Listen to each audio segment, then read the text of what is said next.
राधे राधे। आज मैं आपको ललिता जी के जन्मोत्सव की कथा बताऊंगी कि ललिता जी का जन्म कब हुआ और ललिता जी का महात्म भी सुनाऊंगी। कुछ स्थानों पर ललिता जी का जन्मोत्सव ललिता छठ के दिन मनाया जाता है, तो कुछ जगहों पर ललिता सप्तमी को भी मनाया जाता है। ललिता जी की आराधना से सभी सौभाग्यशाली बनेंगे।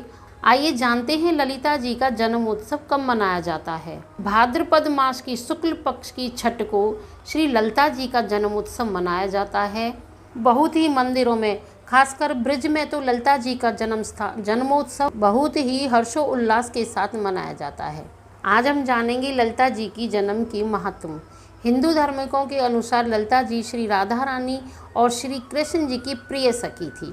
ब्रजभूमि और राधा कृष्ण के मंदिरों में उनका जन्मोत्सव बहुत धूमधाम से मनाया जाता है। यह दिन ललिता जी को समर्पित होता है। श्री ललिता जी श्री राधा रानी की बहुत प्रिय और उत्तम सखी थी। उन्हें सभी सखियां न्यायाधीश कहकर बुलाती थी। ललिता जी का जन्मोत्सव राधाष्टमी से 2 दिन पहले आता है। पौराणिक ग्रंथों के अनुसार ललिता जी की भक्ति के बिना श्री राधा रानी की भक्ति नहीं प्राप्त हो सकती थी। पहले श्री ललिता जी की आज्ञा लेनी पड़ती है, तभी हमारी प्रिया प्रीतम जो श्री राधा रानी की भक्ति मिलती है। ललिता जी को श्री राधा रानी से और श्री कृष्ण से बहुत अनुराग था। ललिता जी बहुत ही बुद्धिमान थी। राधा जी की अष्ट सखियों में श्री ललिता जी सबसे बड़ी थी और श्री राधा जी के मार्गदर्शन में काम करती थी। सारी सखियां श्री कृष्ण जी और राधा जी की सेवा के लिए ललिता जी के प्रति भक्ति और सम्मान रखती थी।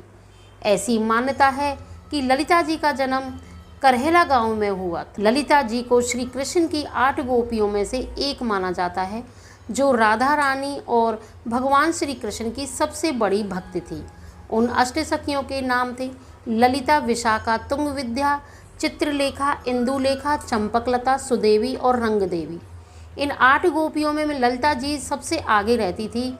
यह सभी अष्ट सखियाँ हमारे सबके आराध्य श्री कृष्ण और श्री राधा जी के आध्यात्मिक प्रेम का प्रतीक है। ब्रजभूमि में बहुत से मंदिर हैं जहाँ भगवान कृष्ण और राधा रानी के साथ ललिता जी और विशाखा 2 सखियों का जन्म उत्सव मनाया जाता है। राजस्थान के जयपुर शहर में स्थित लाडली जी के मंदिर में राधा कृष्ण अपनी अष्ट सखियों के साथ विराजमान हैं।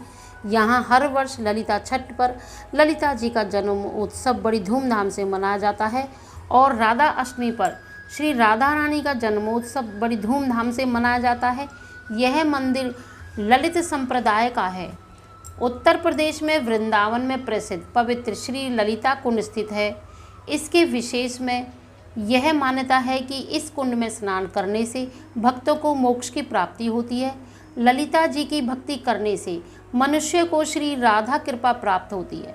ललिता जी की आराधना करने से मनुष्य सौभाग्यशाली होता है और उसका सदा ही शुभ होता रहता है। ललिता जी राधा और श्री कृष्ण के लिए दिव्य प्रेम और भक्ति का प्रतिनिधित्व करती हैं। जो उनके प्रति समर्पण और भक्ति का भाव रखता है, वो उसके मार्ग की सभी बाधाओं को समाप्त कर देती हैं। ललिता छठ पर श्री ललिता जी, भगवान श्री कृष्ण और श्री राधा रानी का पूजन करना अत्यधिक शुभ फल प्रदान करने वाला होता है। बहुत से भक्त एक ललिता सप्तमी का व्रत भी मनाते हैं, जिसे संतान सप्तमी व्रत कहा जाता है। इस व्रत के विषय में भगवान श्री कृष्ण ने धर्मराज युधिष्ठिर को बताया था। यह व्रत महिलाओं ने अपने सुख सौभाग्य, बच्चों की लंबी आयु के लिए और उनके अच्छे उत्तम स्वास्थ्य के लिए करती है। तो यह थी श्री राधा रानी की और श्री कृष्ण की प्रिय सखी ललिता सखी की जन्म की कथा।